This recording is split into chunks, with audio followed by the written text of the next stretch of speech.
Smartphones are pretty much a consistent part of our everyday lives, including myself. I mean, we use our phones all the time, and I know we have mixed feelings about it. So listen, technology, yes, cannot be a great thing, but sometimes it's very convenient. So I'm going to share the 7 apps that I use every single day. So let me know in the comments what your must-haves are, because sometimes they just help out our lives. All right, make sure to like, subscribe, and share this episode with a friend before we get started. All right, first and foremost, I hate it, but it's just the truth. The data on my phone shows me like what apps you spend the most time on, and I looked at mine. I hate it. I hate it. It's just the truth, though. It's Instagram. Ugh. Okay, I like to say I have to do it for work. I have to be on for work. It's part of my work. But let's be honest, I doom scroll, and I get in bad habits, y'all. It's crazy. It's like sometimes I look at my phone, I'm like, I'm on Instagram. I'm like, how did I get there? I don't even remember unlocking my phone, and here I am.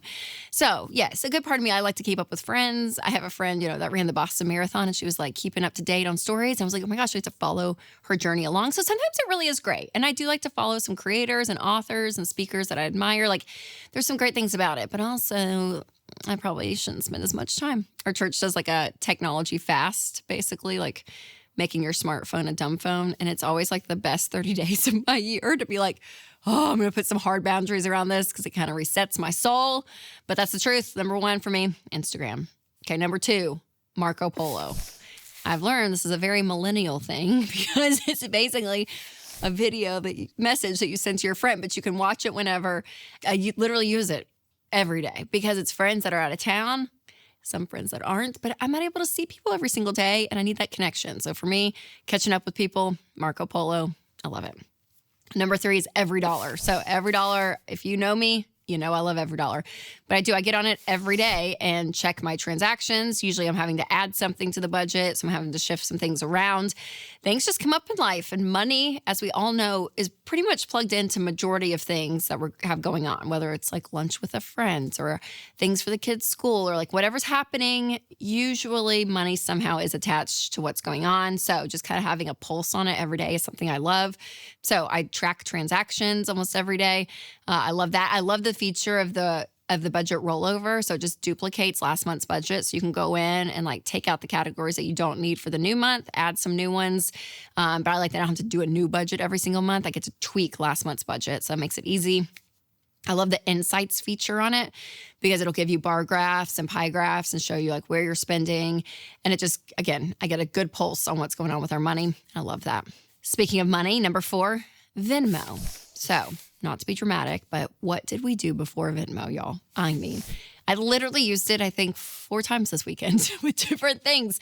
So whether it's like paying babysitters or we got a big dinner for like a lot of our friends on Saturday, and they're all like, how much do we owe you? We'll Venmo you. I mean, like it is. It's just like a part of life, and it really is great. So I do love Venmo. Now, one of my biggest Venmo icks, though, is when married couples send money back and forth because they don't combine their money. So it's like, I'll Venmo you back for this. And I've heard couples do this, and I'm like, oh man. So just another reminder, if you're married, just, combine your finances, okay? Don't be Venmoing bills back and forth. All right, something that is not an app, but is an absolute must if you're looking for reliable, affordable healthcare is Christian Healthcare Ministries. Health insurance costs are only moving one way, and it isn't down. The wait times are longer, and it's harder than ever to get anything approved. So if you feel like the system is working against you, try Christian Healthcare Ministries, a biblically based alternative to health insurance. CHM is a health cost-sharing ministry that's helped hundreds of thousands of families like yours take care of healthcare costs, stay true to their values, and avoid getting tied down by miles of red tape. Y'all, there is a better way. CHM programs start as low as $98 a month.